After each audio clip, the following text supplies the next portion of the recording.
Mesdames et messieurs, bonjour. Heureux de vous retrouver sur 7Afrique TV dans votre nouvelle émission Exponentielle. Exponentielle, une émission en développement personnel qui va traiter de tout ce qui est soft skills, de compétences douces. Une émission véritablement qui parle concrètement de développement personnel. Aujourd'hui, nous avons l'honneur et le plaisir d'accueillir sur notre plateau M. Aline Badara Diouf, coach en développement personnel. M. Diouf, bonjour. Bonjour, M. Soliane, vous allez bien? Oui, ça va super bien. Et pour ceux qui se demandent qui est M. Diouf et qui l'entendaient par exemple et qui n'ont jamais eu l'occasion de mettre le visage de M. Diouf sur le nom qu'ils avaient, c'est qui M. Diouf? Oui, bonjour à l'équipe, bonjour à tout le monde aussi. Je suis Aline Badara Diouf, coach en développement personnel et en leadership africain. Aline Badara Diouf, coach en développement personnel et en leadership africain. Donc, les coachs ont souvent tendance à faire leurs séminaires par-ci et par-là. Monsieur Aline Badara Diouf, aujourd'hui, nous avons l'intention de parler de ce qu'on appelle la clé du développement personnel, la connaissance de soi. Alors, Monsieur Diouf, qu'est-ce que la connaissance de soi? La connaissance de soi est la base de toute réussite. Une personne qui ne connaît pas son potentiel, ses comportements, comment il doit se comporter en public, tout le potentiel qui est en lui ne pourra jamais réussir. Et l'exemple le plus concret, c'est de parler à un de mes amis, Moussa Kouyaté, qui disait un jour, les 2 jours les plus importants, le jour où vous êtes né et le jour où vous allez connaître votre mission. Pourquoi ces 2 jours sont les plus importants? En disant 2, je l'ai dit que non, c'est 3 jours. Le jour où vous êtes né, le jour où vous allez connaître qui vous êtes et le jour où vous allez connaître votre mission. Quand vous êtes né, vous avez tout à la base. Mais ce parcours qui vous permettra de développer tout le potentiel qui est en vous. Et c'est ça la connaissance de soi en fait. Les qualités qui sont en vous, les talents qui sommeillent en vous. Tout est en vous. Et c'est la clé qui vous permettra de découvrir qui vous êtes. Et à partir de là, vous allez vous concentrer sur votre mission. Si vous la réussissez, personne ne vous oubliera dans ce monde-là. Ok, vous avez parlé dans le fond de la connaissance de soi, mais pourquoi dit-on qu'il y a beaucoup d'autres domaines dans tout ce qui est développement personnel? Il y a la confiance en soi, il y a la prise de parole en public qui est le plus récurrent. Mais pourquoi dit-on que la connaissance de soi est la clé du développement personnel? Quand on parle de connaissance de soi, on parle d'honnêteté. Si vous n'êtes pas honnête envers vous-même, vous ne pourrez jamais connaître qui vous êtes en fait. Exemple, il y a Freud qui disait prendre conscience de sa maladie est le premier remède pour acquérir à la guérison. Si vous avez mal à la tête et que vous voulez soigner le pied, vous n'allez jamais vous guérir. Alors que l'honnêteté est la base de la connaissance de soi. Si vous êtes honnête envers vous-même, vous avez cette capacité à vous autocritiquer pour vous remettre en question. Là, vous pouvez aller à la quête de la connaissance de soi en fait. Maintenant, cette connaissance de soi, c'est ce potentiel qui est en vous. C'est ce talent qui est en vous. Parce que chaque personne est née avec un talent. Quand on parle de génie, on parle de gène. Mais souvent, beaucoup de personnes, il suffit que de leur demander quel est votre génie, ils se reculent. Parce qu'on leur a socialisé depuis des années qu'ils ne sont rien en fait. Depuis le bas âge, l'enfant, quand il grandit, on lui demande arrête, arrête, arrête. Il va grandir avec l'idée qu'il ne pourra rien réussir. Et ça a un impact? C'est un impact psychologique en fait. Parce que de 0 à 7 ans, scientifiquement, la façon dont vous éduquez vos enfants, c'est ça qui va les pousser à grandir. Donc à l'école, mais partout dans un environnement où on vous dit vous ne pouvez rien faire, stop, arrête, on vous bloque. Dès lors que vous êtes bloqué, vous vous limitez en fait, alors que l'homme n'a pas de limite. C'est là l'intérêt de connaître un coach qui vous pousse à l'extrême, à la connaissance de soi. Là, vous êtes dans un univers où vous pouvez développer tout votre potentiel en fait. Parce que l'homme est né avec beaucoup de potentiel. L'homme est né avec beaucoup de potentiel. Vous avez parlé de potentiel, de qualité. Connaître ses qualités, c'est la connaissance de soi. Connaître ses potentiels, c'est la connaissance de soi. Mais on a l'impression que ça a beaucoup d'autres facettes quand on dit que même dans la philosophie, les Socrates nous disaient connais-toi toi-même et tu connaîtras les dieux et l'univers. Connais-toi toi-même, connais-toi toi-même. La phrase qui revient le plus dans tout ce qui est sagesse et connaissance. Pourquoi cela? Je donne l'exemple de l'aigle. L'aigle, c'est un visionnaire. Quand il est en haut et qu'il crie, automatiquement, tous les animaux courent. Parce que dès qu'il a sa cible et qu'il descend, automatiquement, il va l'attraper. Pourquoi l'exemple de l'aigle? Parce que dans chaque passage de la vie, à un moment donné, il y a une introspection qui vous pousse à vous demander qui vous êtes. Exemple, durant mon parcours, quand j'avais 14 ans, j'ai entendu à l'école, beaucoup de personnes me disaient tes ancêtres étaient les Gaulois, mon professeur. C'est à partir de là que je commençais à détester l'école. Des années après, quand j'ai lu Cheikh Anta Diop, Nation d'agriculture, je me suis posé la question, qui suis-je?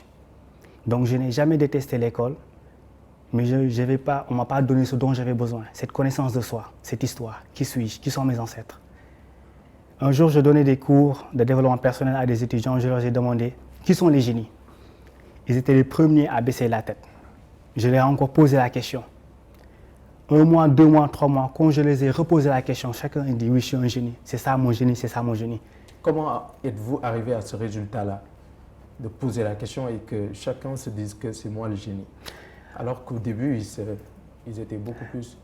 D'abord, il faudrait parler par exemple du système qu'on nous a biaisé en quelque sorte. Inculqué. Inculqué, merci le mot. Vous faites la seconde, la première terminale, on vous apprend la littérature française. Pourquoi? Parce que je me suis toujours posé la question, pourquoi on ne nous a pas appris notre histoire à l'école? Une personne qui ne connaît pas ses origines, qui ne connaît pas qui il est, a du mal à s'imposer. En lisant le livre de Cheikh Anta Diop, Civilisation Barbarie, je suis tombé sur cette phrase de M. Perronnet qui disait « Il y a une matière que je voudrais voir disparaître sans regret du programme de nos écoles africaines, c'est l'histoire. Dès que vous leur apprenez automatiquement la langue française, ou bien l'histoire de la France, ils verront la puissance de notre pays. On nous a appris la littérature française, seconde, première, terminale. On nous a appris la philosophie grecque. De la première année à la 5e année, quand vous faites les examens, on nous pousse à nous habiller en costume européen, chemise cravate. Vous allez dans une entreprise de lundi à jeudi, costume cravate. Parce qu'il est dit que costume, cravate égale à tenue correcte exigée. N'est-ce pas cela qui vous pousse à vous habiller de cette manière? Cela m'a poussé à connaître qui je suis. Parce qu'en lisant sur Cheikh Anta Diop, j'ai vu une phrase qui m'a beaucoup marqué. C'est quelle phrase? Les broderies. L'origine des broderies. C'était eux qui faisaient par exemple les tenues des pharaons. C'était Dieu Lafoy qui, en ayant découvert un tombeau, a vu que le pharaon était noir. Il était habillé en broderie, avec une chaîne, avec la barbe noire. Et j'ai appelé un de mes amis, je lui ai dit, le pharaon était noir? Était noir. Avec une barbe noire, avec une canne, habillé en broderie. C'est pas ce qu'on nous apprend.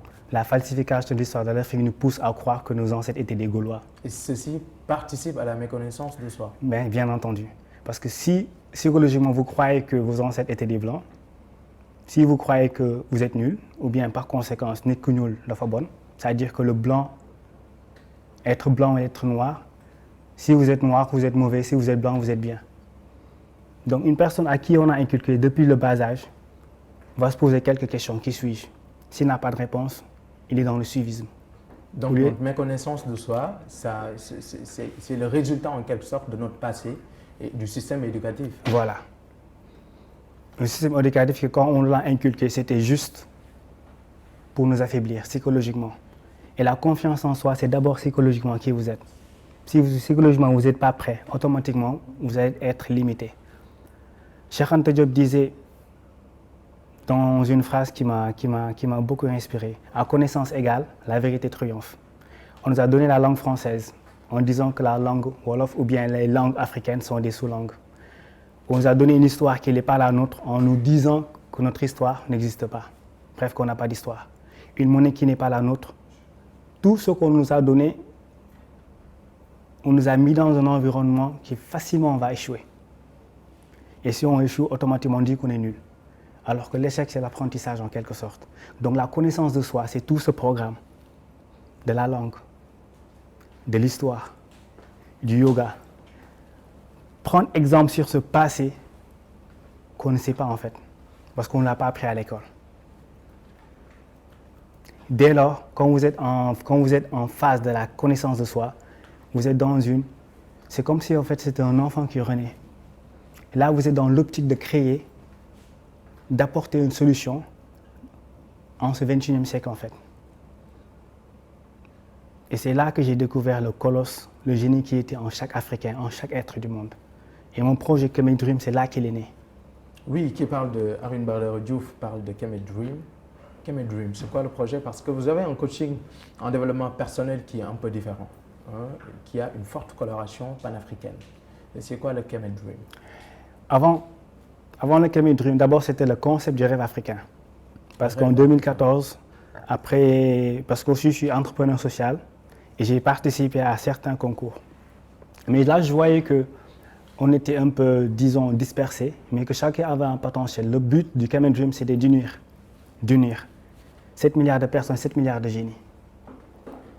Avec le concept du rêve africain, cela s'est transformé en Camel Dream parce que depuis notre temps d'enfance, nous, c'était le rêve américain. Influencé par Tupac qui disait « You gotta keep your head up, even when the road is hard, never give up ». Vous avez parlé Tu dois de garder Tupac, la tête haute. vous avez une forte ressemblance avec Tupac. En fait, il m'a inspiré quand j'étais jeune. À 19 ans, c'est lui qui m'a inspiré, qui m'a donné ces déclics. Ces déclics qui me poussent à vous poser des questions. Qui suis-je? Après ces déclics, la prise de décision. Là, vous allez suivre le cheminement des 7D pour arriver au destin. La connaissance de soi, la mission, le destin. La connaissance de soi, la mission, le destin. Vous avez parlé du système éducatif. Effectivement. Qui nous amène un peu plus à une méconnaissance de soi. Concrètement, quand on parle de connaissance de soi, juste à côté, on pense à la méconnaissance de soi. Qu'est-ce que la méconnaissance de soi?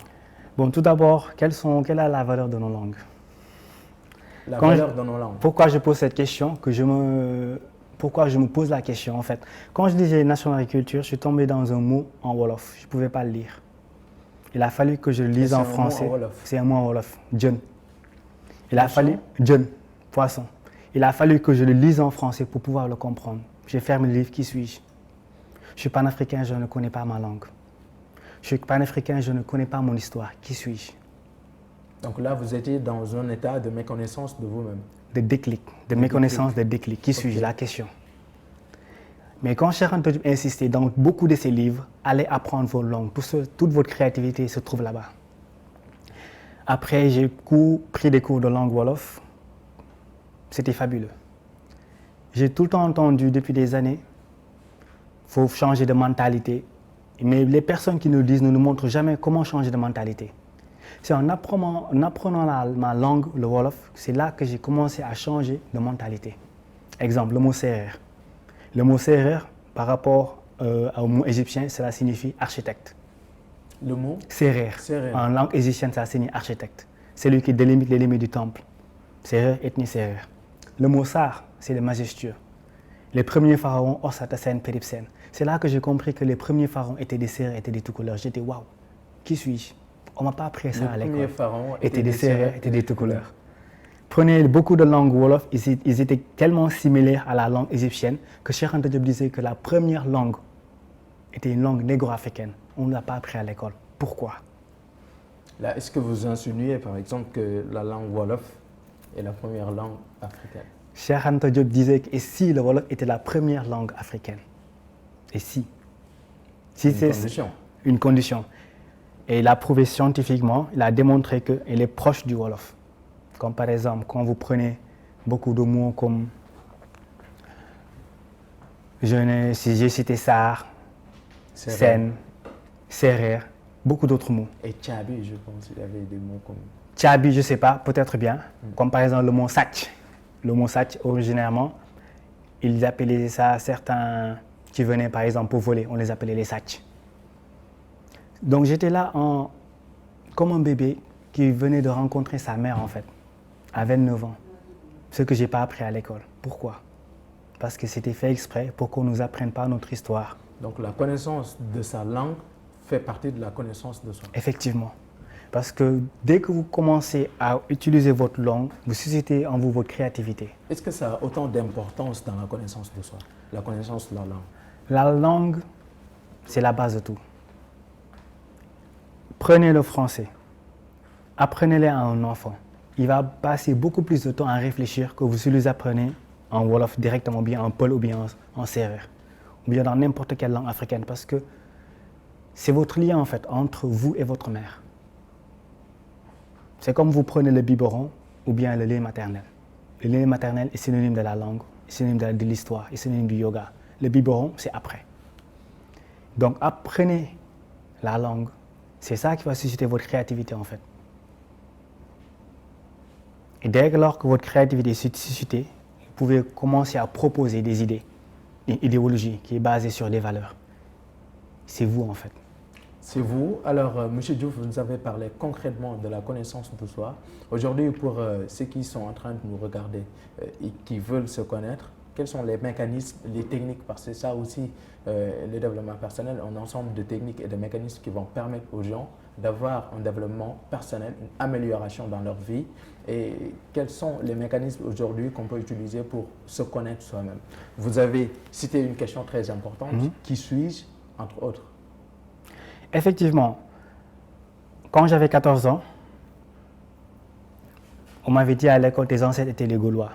21 ans après, c'est le parcours qui a fait de moi ce que je suis en fait. Donc c'est le parcours qui vous permet de savoir qui vous êtes en fait, l'expérience. Tout le monde n'est pas coachable. Pour avoir certains mécanismes, il faudrait d'abord être dans une phase de reconnaissance. Je ne sais pas, je vais aller à la quête de la vérité. Qui suis-je? Se poser la question. Dès lors qu'on parle de déclic, vous êtes dans une position où vous pouvez vous affirmer. Vous prenez la décision de vous affirmer. Mais vous êtes dans une bonne direction en fait. Parce que le mécanisme, il n'est pas compliqué. Il est basé sur une chose, faire des recherches. Faire des recherches. Moi, je me suis basé sur la langue.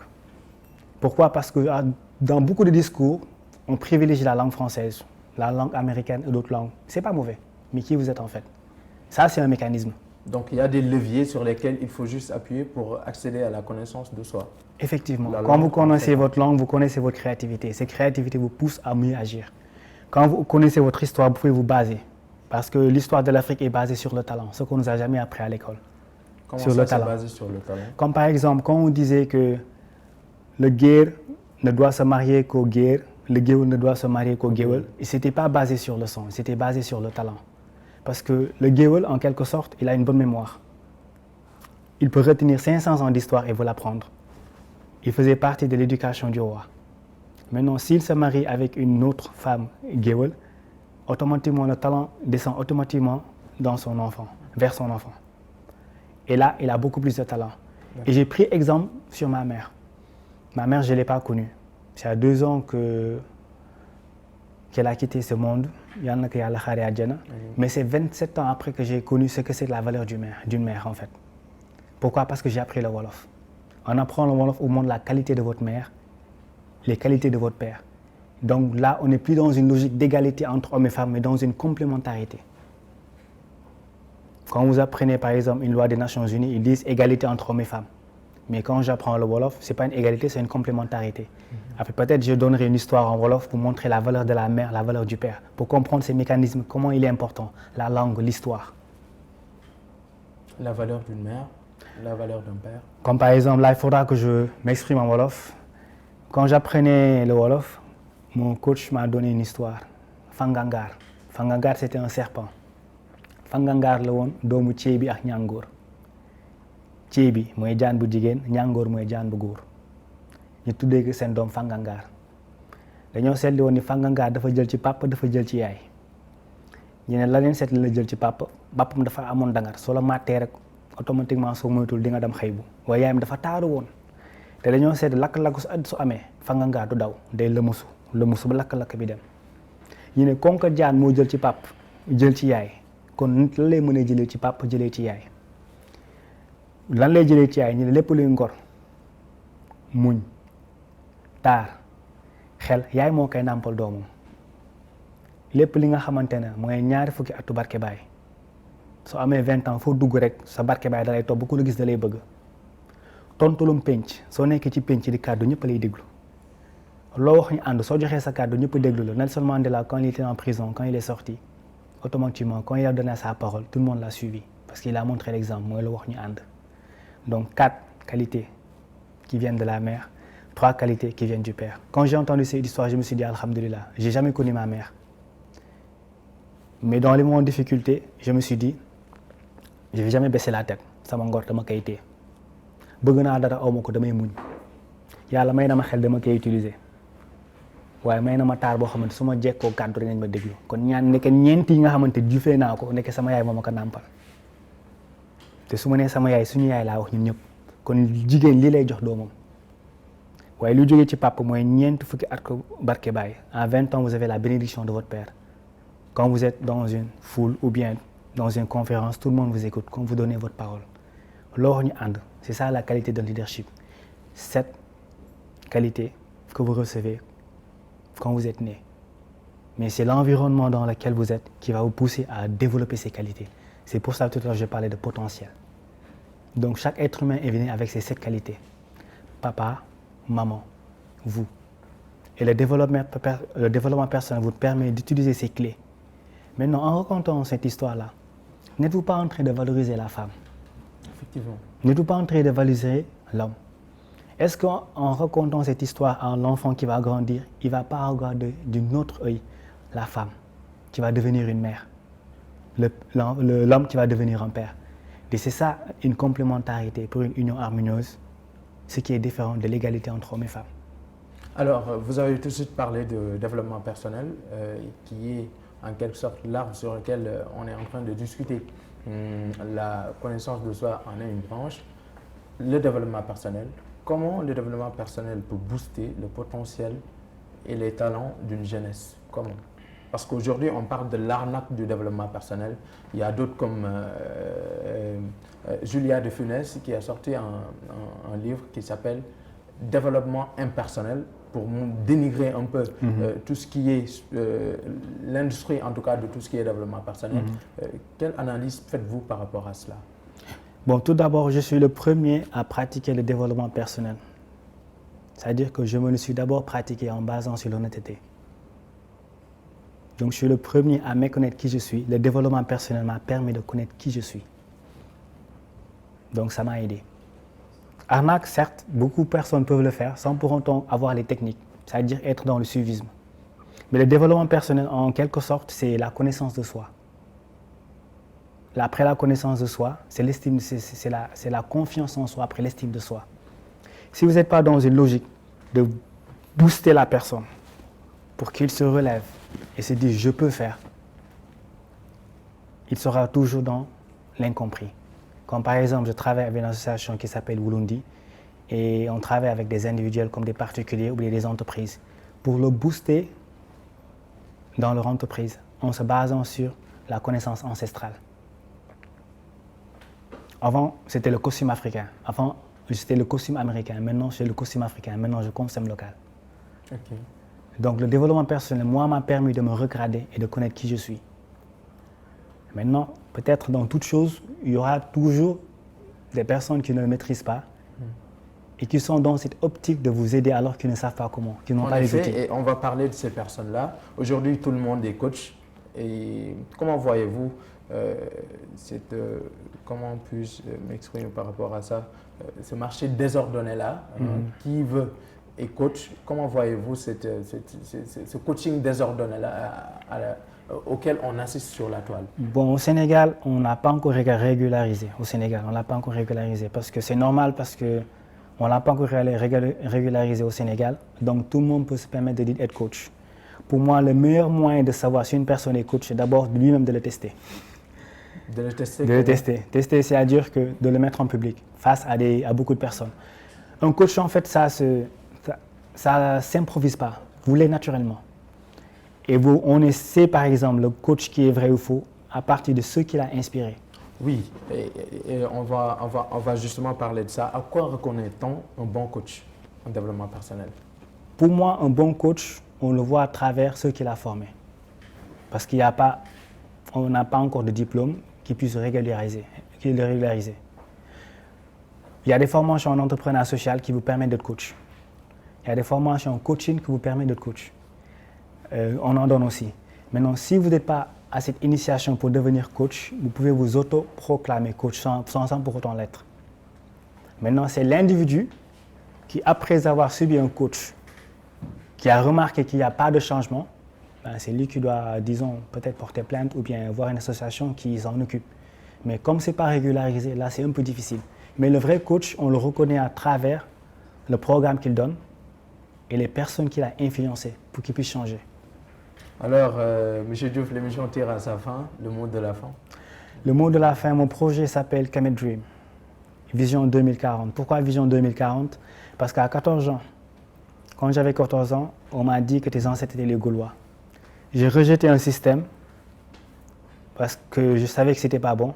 Mais 21 ans après, c'est là que j'ai c'est là que Kémy Dream est né. Donc de 2019 à 2040, c'est la prochaine vision. 7 ans, 7 ans, 7 ans. Et en 2040, le cabinet McKinsey dit, en 2040, l'Afrique aura les seules terres à nourrir le monde entier. On a une option, à travers la jeunesse africaine, développer notre potentiel, utiliser nos ressources pour rééquilibrer le monde. Développer notre potentiel, utiliser nos ressources pour rééquilibrer le monde. Allez, merci chers téléspectateurs, ça a été votre émission exponentielle qui parlait aujourd'hui de la connaissance de soi. Notre émission recevait aujourd'hui M. Alim Badara Diouf, coach en développement personnel, panafricaniste, créateur du concept Kémy Dream. On se retrouve très prochainement dans un autre numéro de votre émission exponentielle. D'ici là, vivez une vie pleine de sens.